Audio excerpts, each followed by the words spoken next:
Good morning, everybody. Myself, Dr. Ashok Bisurapur, Associate Professor, Department of Education, Karnataka State Akkamadi University, Vijaypura. Today, we shall learn about learner factors in second language acquisition. This is a CTE course at IGNOU, and today we shall cover CTE 01 block in that Unit 3. The emphasis of theory and practice of second language learning in the late 19th and greater half of the 20th century was mainly on the behaviorist ideas of association between stimulus and response. It viewed the human mind as a blank slate and considered language learning as a mechanical process of habit formation. The greatest advocate of this view was the American psychologist B.F. Skinner. This view was challenged by the revolutionary ideas of Noam Chomsky in 1959. He felt that behaviorism simplified the learning process and underestimated the role of creativity of the human mind. He asserted the remarkable capacity of the child to generalize, hypothesize, and process information in a variety of very special, apparently highly complex ways, which may be largely innate or may develop through some sort of learning or through maturation of the nervous system. This shift had a tremendous impact on research in both the first and second language learning. The learner, rather than the teacher or the materials, became the focus of study. The learner began to be viewed as an active participation in the process of learning. So, this is what the views of Noam Chomsky. In later period, the emphasis of as we know that the emphasis on teaching, more and more emphasis began to be given to those exercises in teaching which would help the learner to introduce the language system and internalize the rules that govern the target language. However, focus on the learner gradually led researchers such as Goodhousen, Morrow, and others to look beyond the linguistic needs to the communication needs of the learners.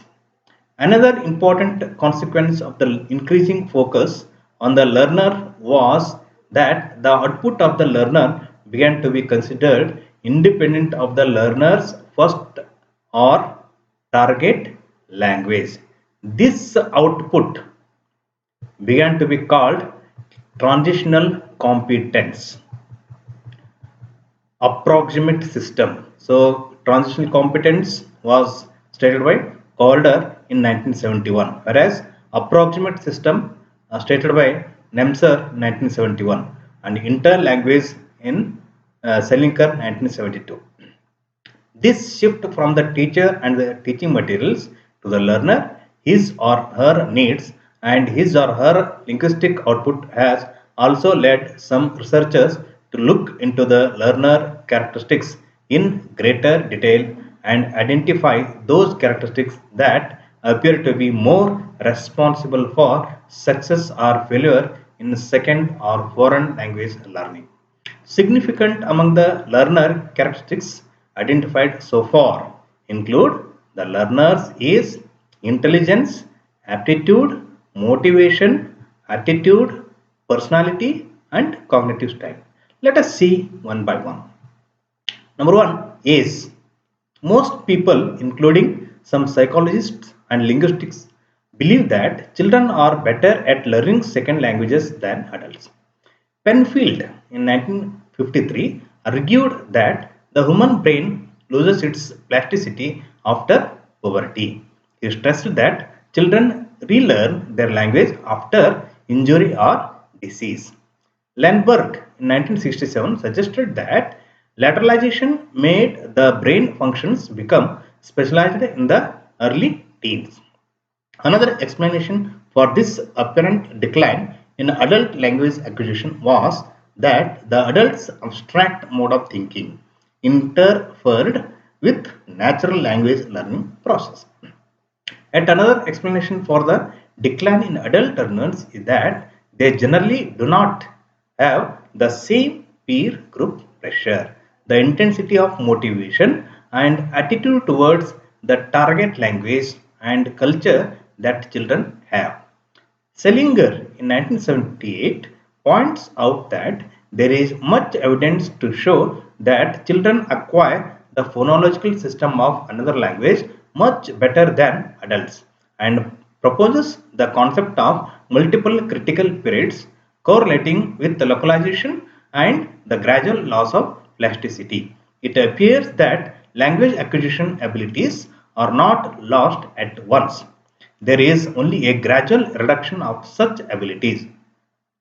Whittaker in 1978 points out that though there is evidence that under unusual circumstances, language acquisition may occur after puberty, possibly through the right hemisphere of the brain, it is neither as rapid nor as successful as normal acquisition. However, several researchers have shown that adults are actually better learners than children. Cook refers to the research carried out on the English speaking adults and children who had gone to live in Holland. He reports that Snow and Hoffingel Holle 1978 found at the end of 3 months that the older learners were better at all aspects of Dutch except pronunciation. So, thus, the researchers working on the importance of ACE in second language learning have shown that ACE is an important learner characteristic and therefore it cannot be ignored in deciding when to start teaching a second language. It is equally important to find out what materials and teaching style strategies would be suitable for a particular specific learning situation. So we know that the particular learning situation also impacts on learning new language. This is about age. Now, second, what we have noted a couple of seconds ago, that is age. Now about sex. Several studies of first and second language acquisition have shown girls to be better learners than boys. Trudgill showed that women used the prestige linguistic forms more frequently than men and related this phenomenon to female social insecurity. Trudgill argued that women are socially and economically less secure than men and compensate for it linguistically. Society expects women to be more correct, discreet, quiet, and polite, and increases the pressure on them to use more correct and prestigious linguistic forms than men. In a study of Punjabi migrant children in England learning English as a second language. Please note here as second language. Agnihotri in 1979 showed that girls assimilated the prestige linguistic variants faster than boys, while resisting the stigmatized variants. Another researcher by name Satyanath in 1982 found that Kannadiga women in Delhi showed a higher percentage of assimilation of linguistic features associated with Hindi and a higher degree of usage than men. He found that younger women assimilated the host society's language and culture maximally, unlike Trudgill in 1974, who considered social insecurity to be responsible for higher use of prestige forms. Satyanath explained this in terms of the socio-cultural aspect of the Kannadiga community, so in which women negotiate a greater part of the interaction with the host society. However, in the field of formal foreign language learning, there are only a few studies investigating sex as a variable. Even in these studies, several investigators generally found girls to be better learners. Bustall in 1975 pointed to an interesting possible relationship between sex differences and socio-economic status. So let us see the further aspects in this regard. The third point is intelligence. So let us see what is intelligence first. Intelligence is usually conceived of as the ability to understand, to learn and think things out quickly, especially compared with other people, and consists of verbal ability, reasoning ability, concept formation ability, etc. Carroll in 1965 conceived of intelligence as the learner's capacity to understand instructions and to understand what is required of him or her in the learning situation. It is a talent for not getting sidetracked or wasting one's efforts. Now, intelligence test. Most of the intelligence tests measure a number of abilities simultaneously. The most commonly used individual intelligence tests include Stanford Binet test, Wechsler Adult Intelligence Scale. In short form, it is called as WAIS, and Wechsler Intelligence Scale for Children. In short form, it is called as WISC. Some of the group tests of intelligence are Army Beta Test, Army Alpha Test, and Army General Classification Test. In short form, it is called as AGCT. The Stanford Binet test is used for children from 2 to 16 years of age and puts heavy stress upon verbal ability. It cannot be used with children who are illiterate. So, next comes the group test. The Army Beta test meant mainly for illiterates and foreigners not proficient in English, emphasizes non-verbal problems for which simple instruction can be given orally. So you can find out the examples, number of examples available for that in some of the reference books. Now comes role of intelligence. All these tests may be useful as measures of mental ability of either an individual or a group of individuals.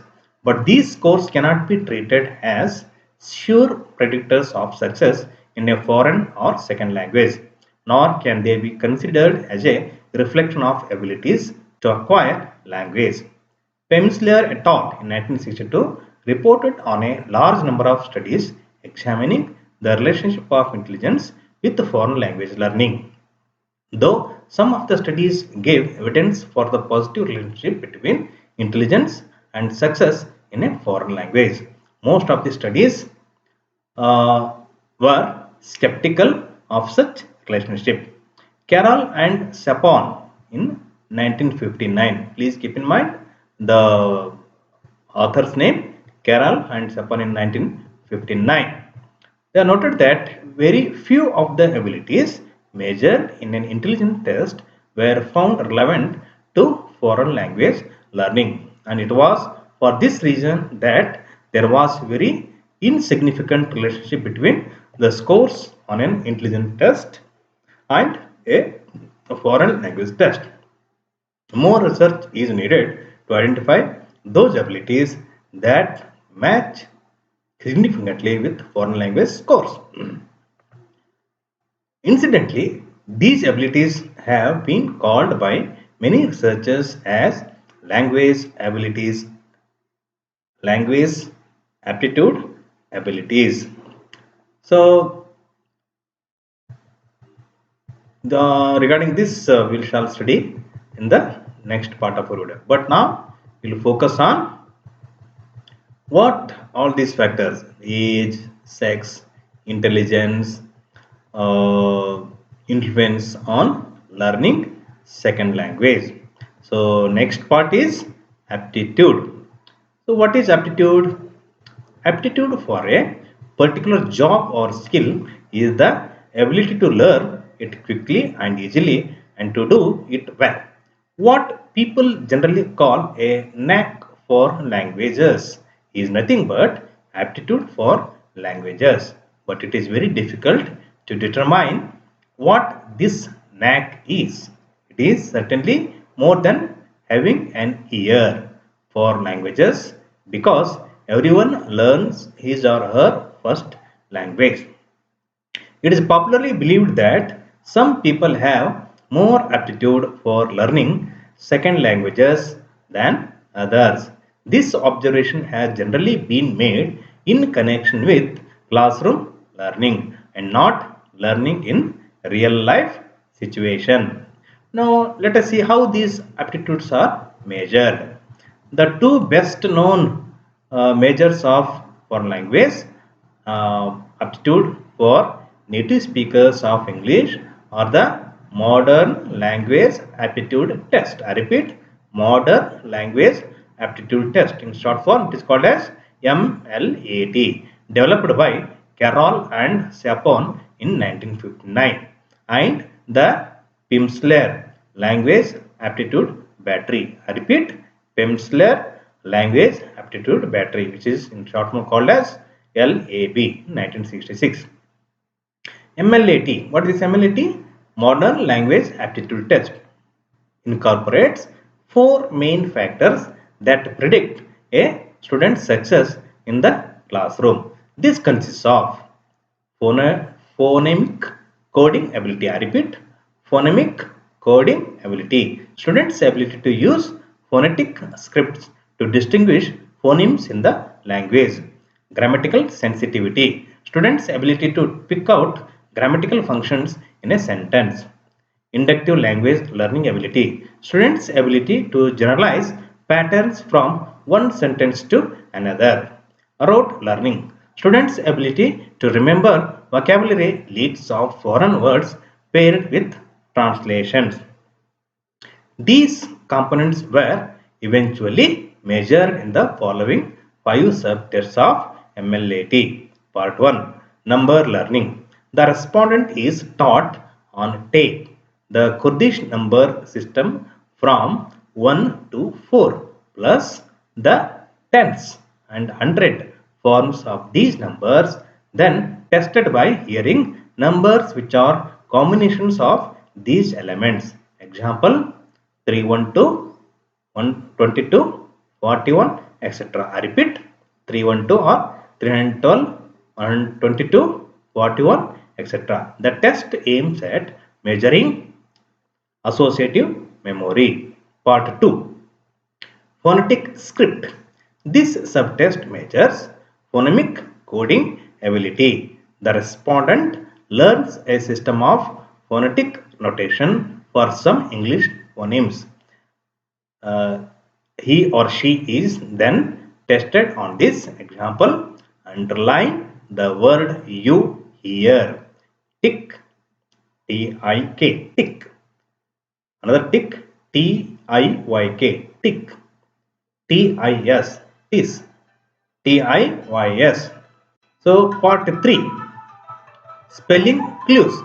This is a speed test of speed test that measures both native language vocabulary and phonemic coding ability. The respondent is given clues to the pronunciation of a word. Example, LUV for LOV, and is then asked to choose a synonym from a list of alternatives.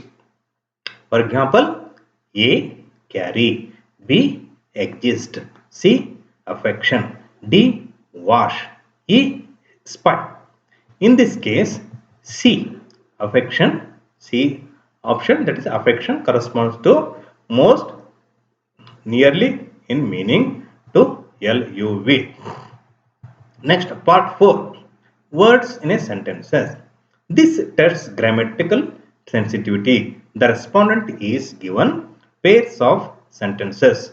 In the first sentence, that is called key sentence, in each pair a certain word or phrase is underlined and the respondent is asked to tick one of the 5 underlined words or phrases in the second sentence that functions most nearly like the word or phrase in the key sentence in the pair. As you can see in the following, as we will see, in the following example. What would like to give an example to you. London is the capital of England. This is an example. What is that example? The example is London is the capital of England. So here he liked to go fishing in Maine. The word he in the second sentence. The first sentence is London is the capital of England. Second sentence, he liked to go fishing in Maine. The word he in the second sentence perform the same function as London in the key sentence. See, let us say next part, that is part 5, paired associates. The respondent studies a written English, a written Kurdish English vocabulary list, practices the stimulus response pairs C, and is then tested by means of multiple choice attempts. This is a test of associative memory. For instance, the respondent is asked to decide which word of English has the same meaning as the Kurdish word to. Example, row or row. So options are A, art, B, draw, C, run, D, ask, E, camel. The correct choice is A. There are several slightly different forms of MLAT available. The MLAT itself is for use with people of 14 years of age and above. There is also an elementary form EMLAT, in short form EMLAT, for use with children between the ages of 8 and 11. There is also a short form of the test for use when the time is limited. Pemsleur Language Aptitude Battery (LAB) is appropriate for children aged 13 to 19. It emphasizes inductive language learning capacity and auditory ability. Pemsleur et al. In 1966 suggested that 20 to 30% of children underachieve in foreign language learning because they have poor auditory ability. Let us see review of research on aptitude. Most research in language aptitude since then has been either in validation of the existing tests or developing aptitude batteries for use in particular countries. For instance, the York language analysis test has been developed and has been widely used in Britain. The most important research aimed at the production of a new test battery has been carried out by the American Armed Forces. This was the result of dissatisfaction felt with MLAT for not being able to discriminate at higher levels. Another type of research has examined the component for aptitude in greater depth. Scahan in 1980 to 1982 examined the memory component in detail. He hypothesized that an ability to analyze text or extract its proportional content and remember such content would be related to greater foreign language learning success. Scahan in 1989 or 31. Jakobowitz in 1970 suggested that subcontents of foreign language aptitude may be exploited usefully in foreign language teaching. The teacher who has the information about the aptitude of his or her students can modify his or her instructional materials accordingly. This information can also be used to stream students into different classes with different goals. It can also help to advise students whether he or she should set a particular target in a given frame. So this is about the aptitude and review of research on aptitude. So let us see once again we will remember the main points of today's the discussion.